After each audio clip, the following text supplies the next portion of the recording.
एक बहुत अच्छी बात है कि कोई कड़वा बोलकर आपको टेंशन देना चाहता है तो स्वाभाविक है कि बदले में आप भी कड़वा ही बोलेंगे। मगर इसका मतलब ये हुआ कि सभी द्वारा यानी किसी के भी द्वारा दी गई टेंशन आपने स्वीकार कर ली यानी ग्रहण कर ली, आपके ऊपर असर हुआ। इससे अच्छा ये होगा कि आप कड़वे शब्दों का जवाब मीठे और शालीन शब्दों में दें। फिर देखना उसकी दी गई टेंशन आप तक तो पहुंचेगी नहीं और जिसने आपको टेंशन दी है वो खुद ही डबल टेंशन में आ जाएगा। इसलिए अपनी सुकून और शांति के मालिक खुद बनिए। दूसरों के द्वारा दी गई टेंशन को न तो आप स्वीकार करें और न ग्रहण करें। इसलिए मस्त रहिए, खुश रहिए। हेलो दोस्तों, मैं हूं सुधा और आपका स्वागत है हमारे चैनल एक मुलाकात आपके साथ। दोस्तों, रामायण तो हम देखते आ रहे हैं, तो तनाव दूर करने के लिए रामायण में बहुत सारी ऐसी बातें हैं जो ध्यान देने वाली है कि उनमें हमको बताया जाता है कि विपरीत परिस्थितियों को भी हम सकारात्मक यानी पॉजिटिविटी के साथ कैसे अपनाएं और अपनी संगत के लिए आप सतर्क रहें कि भाई आपको किसके साथ रहना है, किससे आपकी बात करनी है, किससे सलाह लेनी है। रामायण में ऐसी कई बातें हैं जिन्हें अपनाने से हमारे जीवन में सुख शांति बनी रहती है और जो विपरीत समय आता है उसमें हम अशांत नहीं होते हैं।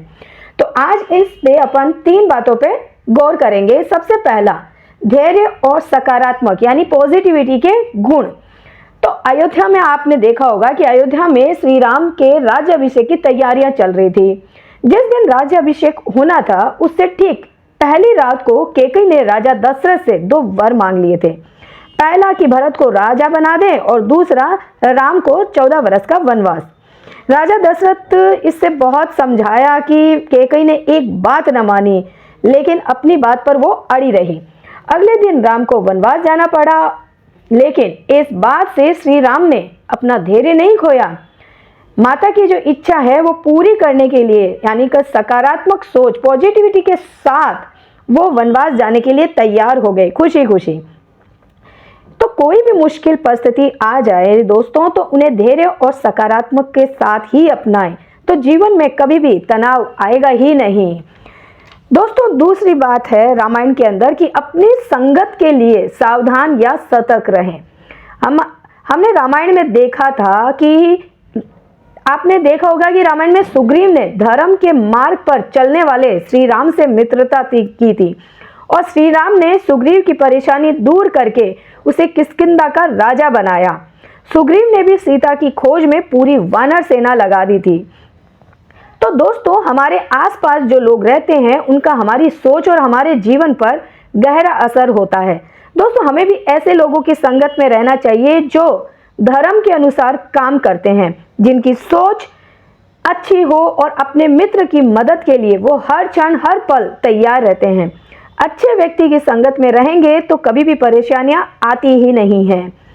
हमारा तीसरा पॉइंट है कि जब तक काम पूरा ना हो आराम ना करना चाहिए। रामायण तो हमने भी देखी है। तो हनुमान जी ने सीता की खोज में लंका जब उन्होंने सीता की खोज में लंका जा रहे थे, तो वो जब आकाश में उड़ रहे थे उस समय रास्ते में मेनाक पर्वत आया था और मेनाक पर्वत ने हनुमान जी से कहा कि आप थक गए होंगे, कुछ देर मुझ पर आप विश्राम कर लीजिए। मेनाक पर्वत की जब ये बात सुनी तो हनुमान जी ने कहा कि जब तक मेरा कार्य पूरा नहीं हो जाता मैं विश्राम नहीं कर सकता। हनुमान जी लंका पहुंचे और माता सीता की खोज की, रावण की लंका को भी जलाया और वापस श्री राम के पास लौट आए और सारी बातें बताई माता सीता की खबर लेकर। इस पूरी बात से हमें क्या पता चलता है कि हमें अपने लक्ष्य पर ही ध्यान देना चाहिए।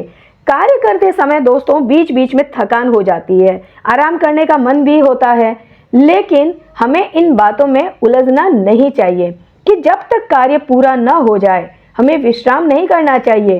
काम समय पर जब पूरा हो जाता है ना, तो जीवन में कभी कोई तनाव या परेशानियां आती ही नहीं है, सिर्फ खुशी ही खुशी रहती है। तो दोस्तों, अगर आपको हमारा वीडियो अच्छा लगे तो please like share and subscribe ज़रूर कीजिए ताकि आने वाले वीडियोज़ आप तक सबसे पहले पहुँचे। तब तक के लिए जय श्री कृष्णा।